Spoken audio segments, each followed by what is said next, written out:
I think the triple bottom line is becoming increasingly important to agri-food companies and to food companies in particular. And it's not something separate. It's not a separate agenda. It's becoming really central to business strategy for those in the agri-food sector. If we think about food, by 2030, we're going to need to produce 50% more food in the world. We're going to use a lot more energy and a lot more water. And we already use 70% of the world's water in agriculture anyway. That is a massive challenge. Food industry is the largest part of European manufacturing. It's also the largest road user. So again, we have a massive impact, and consumers are all impacted by it, although they sometimes don't know. I mean, one of the examples I like to think about, and that's come up through this project, is for all those people that spend time sat in queues around the M25, if only there were glass sides to the food trucks that were on the motorway and people could see that half of those trucks were empty, how much more engaged they would become and how much more important they would think the triple bottom line was. So I think it's becoming incredibly important within the food sector, and it is ultimately going to be a major driver of shareholder value for successful food companies.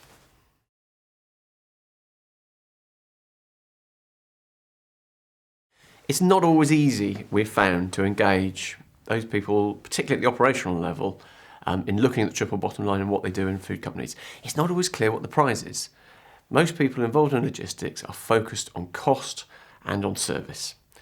But sometimes the prize is a very different one. For a food company to think around the triple bottom line, it could be that they're doing it because their customers told them to. It could be because they want to reduce cost. Many do it because they have to, i.e. regulation is making them do it. But some good examples now, people are trying to build the whole brand around what they do in terms of the triple bottom line. So there are different reasons for different companies to be going down this route.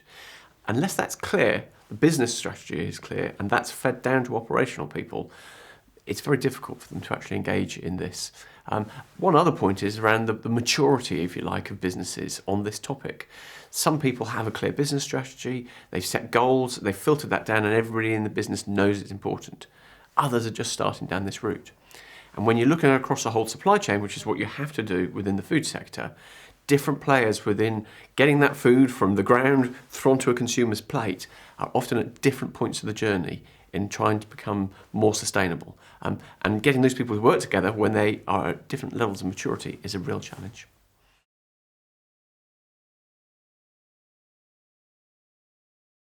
I think what we've discovered in Project Scale is that you have to think end-to-end along the supply chain when you're in the food industry.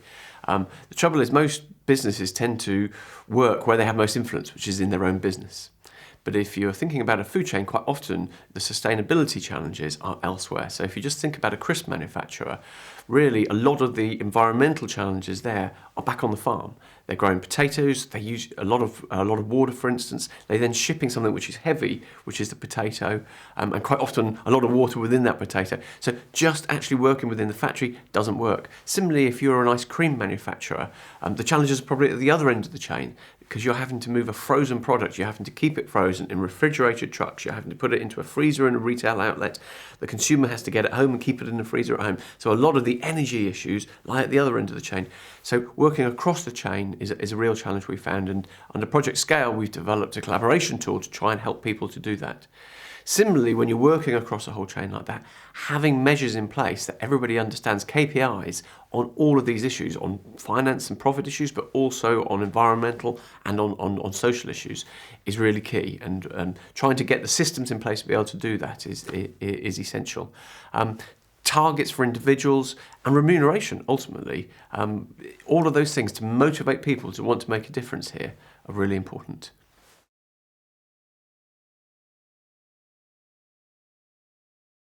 I think you've got to realise that the triple bottom line has to become central to the business. You have to understand why the business wants to become more sustainable. Is it because they have to? Regulation is changing.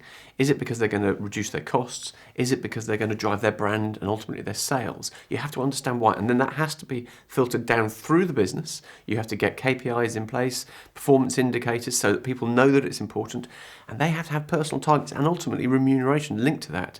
That then has to be filtered across the chain so that your supply chain partners are also focused on the same strategy and have a similar set of indicators and and a similar motivation to want to improve this. That leads on to an associated thing that's really important, which is collaboration.